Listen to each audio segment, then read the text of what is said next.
Welcome everyone to our Microsoft 365 December 2023 user group. I almost said December 2024 because I'm thinking about next year already, right? So welcome everybody. My name is Nate. I'll be mostly taking a back seat today as Nina's going to be leading us through this session of our user group.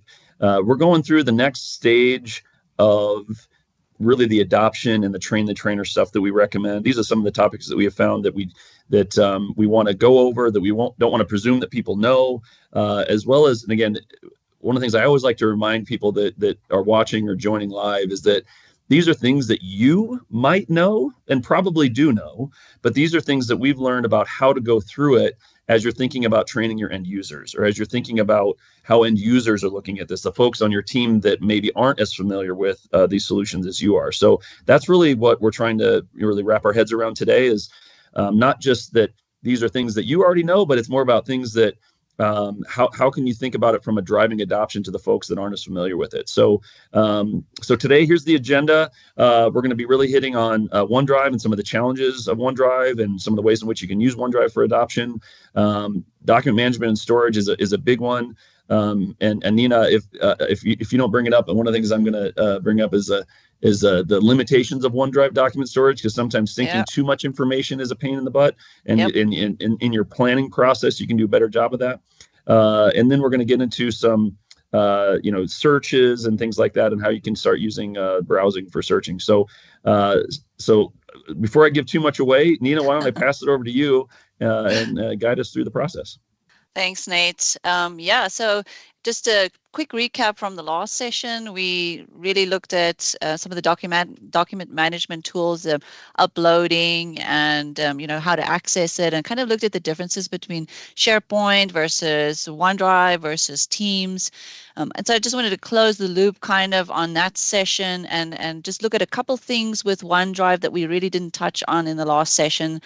Specifically, how we can help our users transition from kind of the on-prem file server environment to 365 in a way that maybe feels a little bit more familiar. So I'm going to just show you what I mean. I'm going to just go ahead to our demo environment here. So currently I am in the marketing team portion of Teams under the Files tab, where, again, just as a recap, where we share and collaborate on files as a marketing team. So everybody in the team has visibility into these files. But we have found with clients that we work with that maybe this view feels a little bit unfamiliar. It's a big jump if you think about it, moving from kind of what traditionally the Windows Explorer environment into 365. And some users take a little bit longer to kind of adopt that. And so one thing that we've seen works quite well to kind of bring some of that familiarity back into the equation is to create a view or a way for them to access these files from kind of their Windows Explorer view. And the way to do that is, if you here under your team files, you'll see that there in the toolbar is an option to sync. And so what the sync will do is essentially create a shortcut here in your Windows Explorer environment. I want to just show kind of just a little bit of the nuances there. So if I head up to the top here, you'll see that this is my personal OneDrive. It has the little cloud icon there on the left. All of the files that are in OneDrive, and I have a terabyte of storage to play with, so that's pretty nice as well. But all of the files in there are very similar to the old My Documents or user profile related files. They're private to me unless I actively go and share that with somebody else. So what did the sync do? The sync created a second icon here with, it's kind of like a building icon, I would call it, and you'll see the organization name is there. I've synced files from two different teams. One is the consulting team that I'm on, and I can see that the first part of that file name, or the shortcut name rather, says consulting team, and then I can see that it's synced the 365 consulting folder. The second shortcut that I have here is the marketing and communications team, and I've synced the events and trade shows folder. So this is a really great way of making this a little bit easier. People are kind of familiar with this view view and the whole folder system. An added advantage here that I use pretty regularly, you'll notice here on the right-hand side, there's a status column, and then there's like little cloud icons. The fact that the cloud is currently just kind of transparent means that I'm connecting to that online. But what if I wanted to work on that file offline? So often when I travel, maybe, like Wi-Fi is kind of sketchy, or I'm trying to work on the plane, and there's some issues with the Wi-Fi. So what if I get on the plane and I know I'm going to be doing some work on this document, if I right click on the document and say always keep on this device, you'll notice that it kind of puts it in a solid green check mark there, which means that I'm able to work on that document offline. And then once I do have an internet connection again, it'll sync all my changes back up again. So this is a very nice feature, something that I use quite regularly and something that's possible to do with this sync option. To Nate's previous point, though, there's a big caveat here with the sync option that I just want to highlight, and something that we've run into when the document libraries that you've synced to OneDrive start becoming really large. So Microsoft's prescription here is around about 300,000 items. The performance starts to degrade. Honestly, I think we've noticed probably around the 75,000 to 100,000 item mark, things start going a little awry. So it's just something that I wanted to mention. One possibility of mitigating that is to break up that document library into separate document libraries. So just something to think about. So if you, let's say, for example, have a huge client database and there's client files and folders and stuff in there, and it's really grown, maybe there's 10 years worth of data in there. Maybe one option would be to try to break that up by year, or by client, or by a group of clients, or there's various ways to do that. But I would definitely suggest thinking about that. That is a really big issue, and we start seeing performance deteriorating when we're working with that kind of bulk. So one option, break up those libraries. Second option is maybe then rather use Teams or work on these files online versus using the sync option. So Nate, I think you wanted to hop in there. I was just saying, I think this is one of the things that, when we have these conversations, and sometimes we've actually worked with organizations who physically have copies of files and they're trying to digitize this stuff. And so in both of those scenarios, one of the organizations we worked with literally had rows and rows and rows of physical file cabinets where they kept all this historical data. And as they were trying to digitize things moving forward, they had to think through a digital archiving process a little bit differently, right? So I think that when you've been in your file server share, or the fact that it does work in SharePoint, that's fine. But when you think about trying to use it with OneDrive, it might make sense for you to revise and rethink how you handle your digital archiving process, and so that you can start pulling out files and you can still, there's ways where you can still grant access to those files relatively easily, but you can pull them out so they're not interfering with or causing problems with your OneDrive sync. So that's just another way in which you might think through that process, that if that's a problem that you're running into. One other quick gotcha there I did want to mention is that what another issue we've come across is where users have that shortcut set up and then they no longer want the shortcut, and then they kind of head over there to the folder and delete it, and then that deletes it on the source side as well inside of SharePoint. So just something to be careful of, rather speak to your IT department or put in a support ticket for it, because that connection needs to be disconnected versus deleting that folder out of there. So another big gotcha, kind of people have run into issues, and luckily there were backups, but there's definitely an education piece there to consider. Okay. All right, so that's kind of what I wanted to mention on OneDrive. The next thing that I wanted to look at was on our agenda was the folders versus kind of the metadata piece. And did you want to say something, Nate? Yeah, sorry. And you actually just said it, and it is relative to OneDrive. And I think this view is a perfect example, is that the metadata that you see here on Nina's column, that's one of the other negatives, is that organizations who have really leaned into metadata and using these columns to like categorize and create tags on their data, that stuff doesn't sync in OneDrive. So that it doesn't come into OneDrive. And so like just be aware of that as you're thinking Yeah, about how you want to leverage the metadata. I would like to believe that there's a roadmap for that from Microsoft, but just based on how the technology is designed, I doubt it. I doubt that or it'll be, I don't know. I don't have the bat phone of Microsoft. They don't tell me what that's on the roadmap in that regard, but for at least today, just know that if you are leaning into the views and some of the stuff that Nina's going to go through here, how you can use metadata that doesn't sync in a document library for OneDrive. Yeah, good to know. The only metadata that carries through is kind of the default, like date modified and type and size and that type of thing, but not anything that you create custom. So yeah, with that being said, what the heck is metadata and why do I need it? So I kind of did a document library here with both folders and metadata, so we can kind of compare the two directly with each other. So folders, I'm sure most of you are pretty familiar with. Like there's usually some kind of a hierarchy, either by year, department, whatever that is. As you all know, one of the kind of the issues that we find with folders is that there's only one place where that document can live. And so if I have a policy document, for example, Nate might feel like, hey, that should live in HR. We actually had these discussions earlier today, and I might feel like, well, that should actually be in a training folder.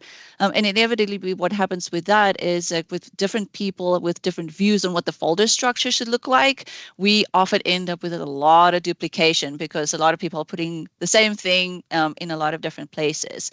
But some of the upsides with folders is that it is familiar, and then people have been working with that structure for years. And so I'm not here to tell you you should be using one over the other. Really, I wanted to show you what some of the advantages and disadvantages are of using both. So what the heck is metadata? So if we scroll down here just a little bit, you'll notice that I've gone and created some custom columns with information about the file. So maybe that could be, where is that document in the approval life cycle? What year was it created? I'm going to show some other examples of kind of how I use this. And this can be custom created by yourself. Again, no right or wrong. This is something that as an organization, you need to decide what would be a better fit. Would folders be a better fit, or would metadata be a better fit? So on that, let me show you just a little bit more about the metadata. Yep.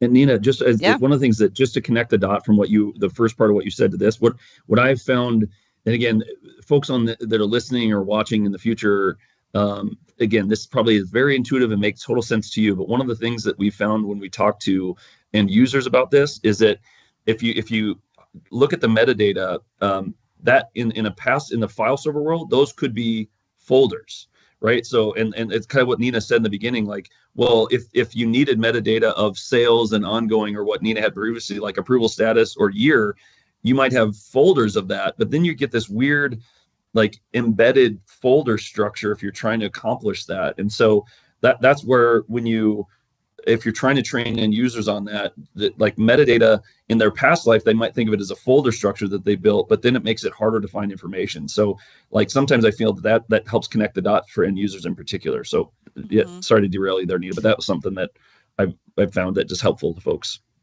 Yeah, and I think the ability to have multiple ways of describing these files is super helpful, where you only have like one option with the folder.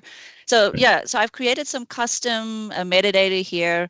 This is a training portal that we've set up, and I have categorized the different training resources for various roles in our organization, and then also categorize it by training type. So is this something that's specific to onboarding, or was this more of an ongoing kind of training item? So what could we do with that? So one of the really nice things here is I can click on this drop down and I can say I want to filter. So I am in sales, so I'm specifically looking for sales resources. So I'm going to click on apply there. So immediately I can filter through tons and tons of information and get stuff that's really relevant to me. And maybe I just started recently and I want to look at resources that are specific to onboarding. So I can say filter here, and I want to do onboarding specifically. So really love that as an option to be able to filter. If I want to remove these, I'm just going to X these out really quickly. Obviously, we can sort our information, so that is something you were able to do before as well. Another option that I really like is the ability to group by a specific category. So if I click here on the drop down and I say I want to group by training type, I can kind of collapse and expand the things that I'm specifically looking for, and it kind of declutters that view quite a bit as well. So just a couple of examples of how to easily create this. I created an extra metadata column here that's a URL, so that I can actually, if resources are linked to other resources, I can specify that. Another use case is for document lifecycle management, as I showed in the previous example here. So we use this to say, hey, this is kind of going through an approval process, or this is a final published version, and the final published version now lives here on this link. So this could be anything that meets your specific business needs, essentially. I want to show you just in this example how easy it is to actually create metadata. I'm not going to go into a lot of detail, but just to show you how quick and easy it is to do. So I just have kind of an empty document library here. I'm going to pop some sales resources in there.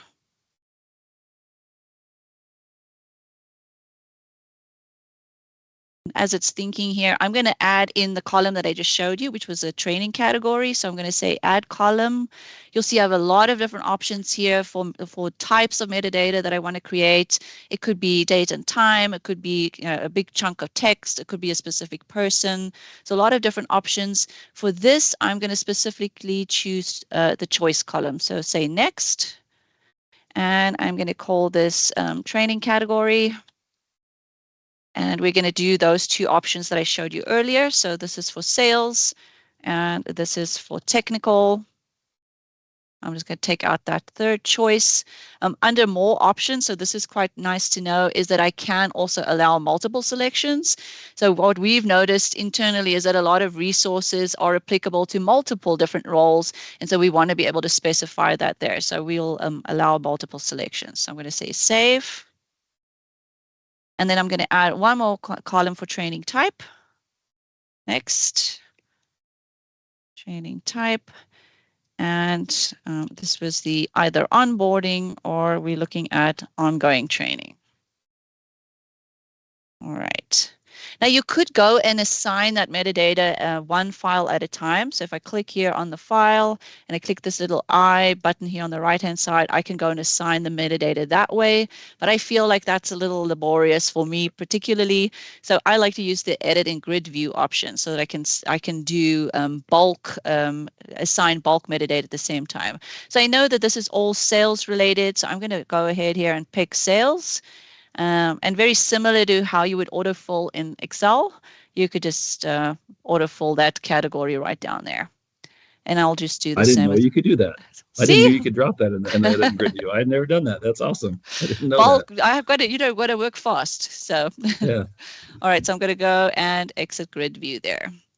So you could do the same with the technical material that I just showed you. And using that, I like to do one category at a time, so I could just go ahead and bulk assign those really quickly. I will kind of show you just some of the pros and cons of using metadata. As great as it is, I guess one of the obvious downsides are that metadata needs to be maintained. So that's just something to think about, like if it isn't added in there, then there's no point in having it in the first place. I would also not recommend having 10 columns of metadata. That's a lot of stuff to maintain. So try to kind of avoid that. All right. So kind of related. Did you want to say something there, Nate? Well, I was just going to say too, relative to the con of it, is that if you're this question gets asked all the time when people are thinking about doing like file server data move into SharePoint. There's not a way, we have not yet found a way to automate that where you can like tag it somehow in your file server so that when you import it into SharePoint, it has it. So like it's a very like what Nina just showed is probably the easiest way to do it, where you can kind of drag and drop that and extend it just like in Excel.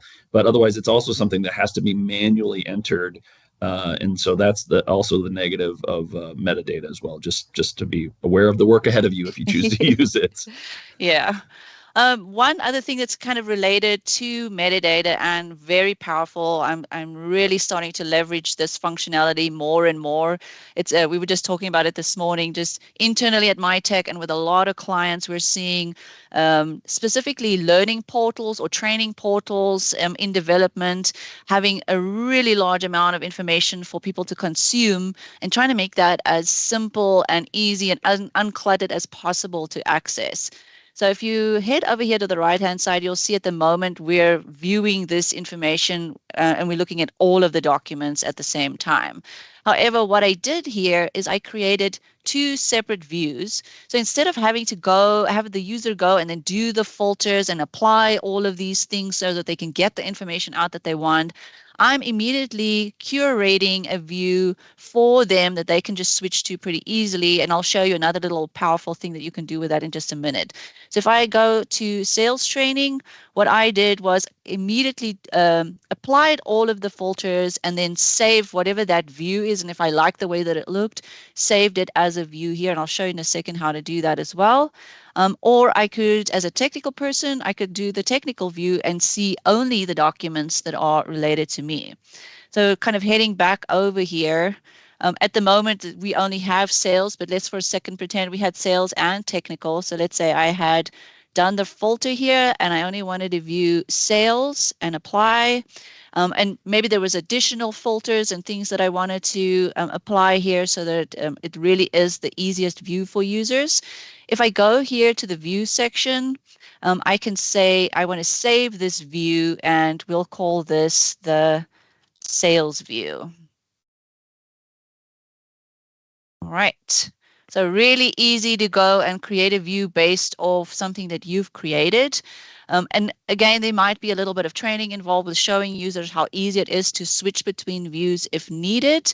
One other application that I've been using quite a bit that I really, really love. So I'm going to head over here to our kind of demo learning portal. You'll see for the end user coming into the site, they immediately have a tile that's specific to them. So there's a sales training corner, there's a technical training corner. So that all they do is they click on sales training. It goes to a sales training page with any other resources that I want to make available. And you'll see that that document library has immediately defaulted to sales training. So same thing for the technical staff. If they're going in here to technical training corner, there's a page that's just for them, and that view has been defaulted to the technical view. So just really quick, I'm going to just show you here how I did that. And I wanted to mention that we're going to be doing a whole lot of sessions on SharePoint and SharePoint design. So we'll dig into this stuff a whole lot more. But for those of you who are savvy with SharePoint and know how to edit this page, all I did was pull in a document library web pod here. And on the right-hand side, made sure that the default view here was set to the technical view. So just a really easy way with some really powerful functionality. I've been trying this with a couple different clients. They really love it. So just wanted to kind of mention that really quickly there. So let me just republish.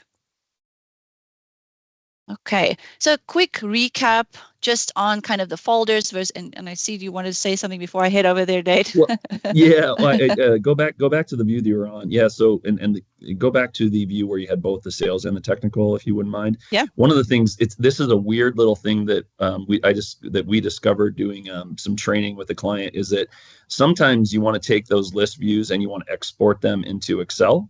There is a very easy, so go to the main list view where you had all the document library that had both the sales and the technical documents in them.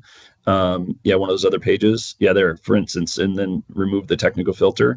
So like, so if this is your document library, and especially when you consider I think it is a relatively common thing if you're thinking employee onboarding, for example, is because each employee that comes on board, you want to have a checklist for them, right? So so one of the things that people have asked us is like, well, I want to be able to export the things that are just the onboarding for the respective person, so that into an Excel, so I can track the individual team members onboarding.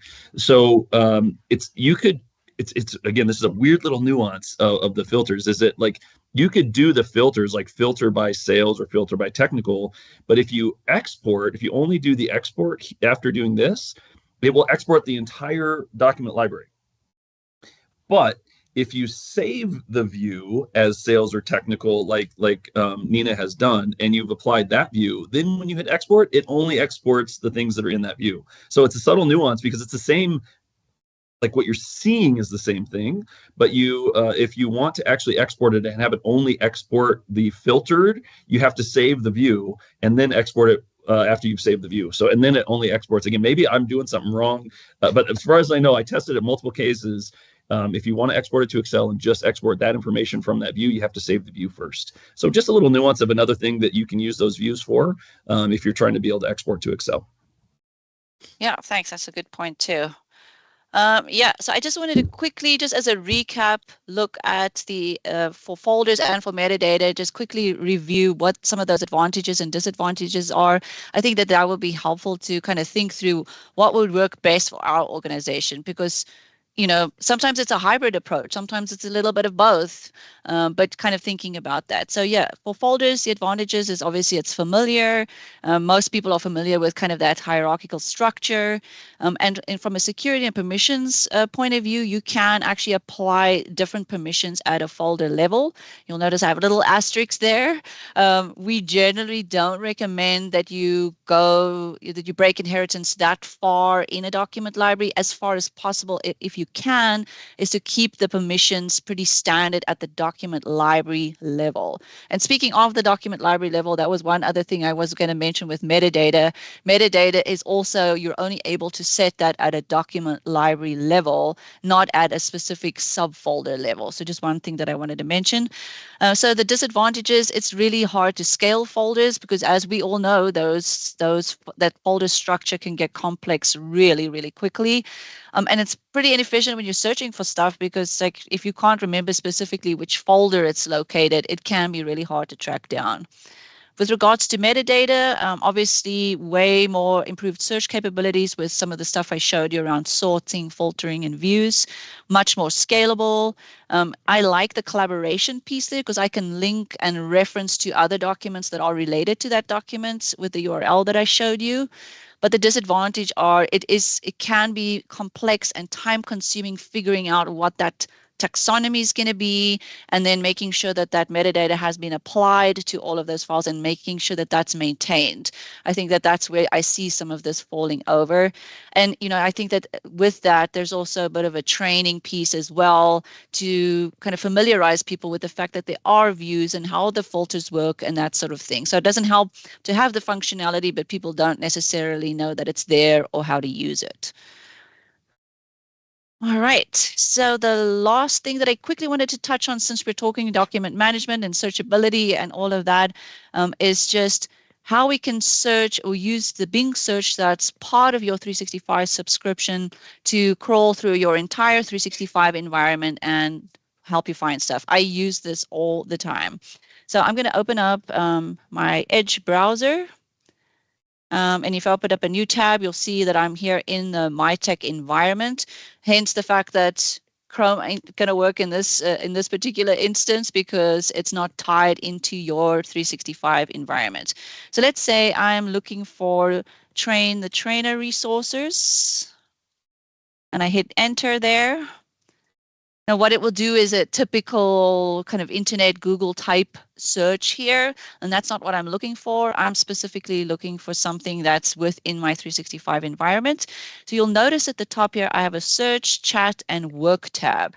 So if I click on the work tab, this is actually looking for train the trainer resources inside of my 365 environment, whether it's people, sites, files, messages, images, or whatever that is. So the fact that it searches throughout 365, the caveat being whether or not I have permission to that thing. So it'll only show me stuff that I actually would have permission or, I'm able to access.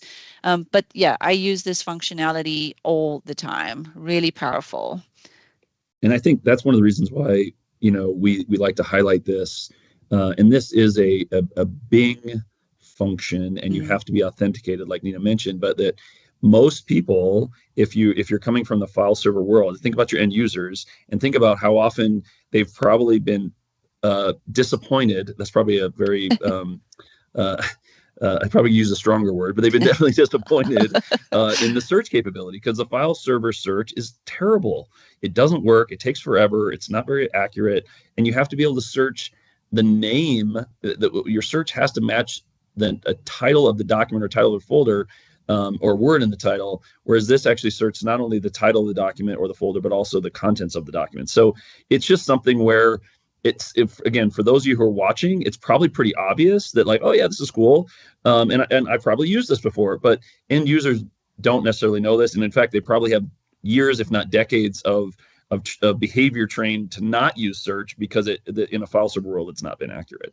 So that's definitely one of the reasons why we like to show this and emphasize the adoption part of it, because you might get it, but end users usually don't.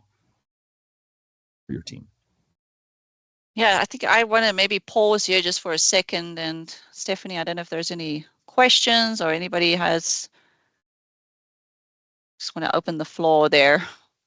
And while we're waiting for some of those questions, then Nina, could you open up a new tab, and let's talk about, and this might prompt a question, but it's also buy some time for people to answer questions. So this function that I'm about to talk about is a Bing, and Microsoft is also doing more in the Edge browser in particular, but that is Bing Enterprise Chat. And so we get a lot of questions. We're not going to go very deep into this. In fact, we just did a session yesterday on it. It's recorded on our YouTube, and we'll send that out as a follow-up to folks, or we can post that. It's on our LinkedIn page. It's on our website. But if you click on that little Bing chat icon, actually just right in the search, not the Copilot on the side, that's okay too. But if you just click the right in the search bar there's a little B with a little bubble icon right there. Just click right there.